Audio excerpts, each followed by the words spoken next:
លោកដូណាល់ត្រាំសង្ឃឹមថាអាមេរិកនិងអ៊ីរ៉ង់នឹងមានកិច្ចព្រមព្រៀងជាមួយគ្នា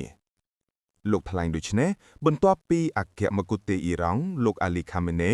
ព្រមានថាបើសិនអាមេរិកហ៊ានផ្ទុះសង្គ្រាមលើកនេះនឹងផ្អើលពេញតំបន់មជ្ឈមបូព៌ាជាមិនខានសូមរំលឹកថាបន្ទាប់ពីអាញាធរអ៊ីរ៉ង់បង្ក្រាបក្រុមបាតកោប្រឆាំងបណ្ដាលឲ្យស្លាប់មនុស្សរាប់ពាន់នាក់លោកត្រាំព្រមានធ្វើអន្តរាគមន៍យោធាលោកបានបញ្ជូននាវាចម្បាំងនិងនាវាដឹកយន្តហោះទៅកៀកនឹងប្រទេសអ៊ីរ៉ង់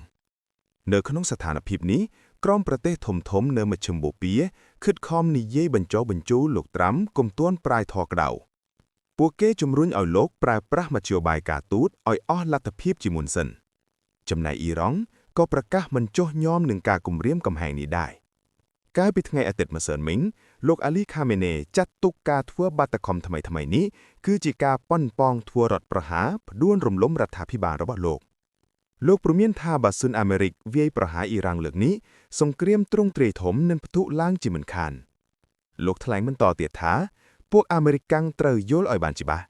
បើពួកគេដុតបញ្ឆេះសង្គ្រាមលើកនេះទៀតសង្គ្រាមនឹងផ្ទុះឡើងពេញតំបន់មជ្ឈមបូព៌ាលោកថែមទាំងអំពាវនាវឲ្យប្រជាជនអ៊ីរ៉ង់សូមកុំចាញ់សម្លុតរបស់លោកត្រាំលោកអាលីខាមេនេថ្លែងបន្តទៀតថាពួកគេក្រុមបាតកោវាយប្រហារនគរបាលវាយប្រហារអគាររដ្ឋាភិបាល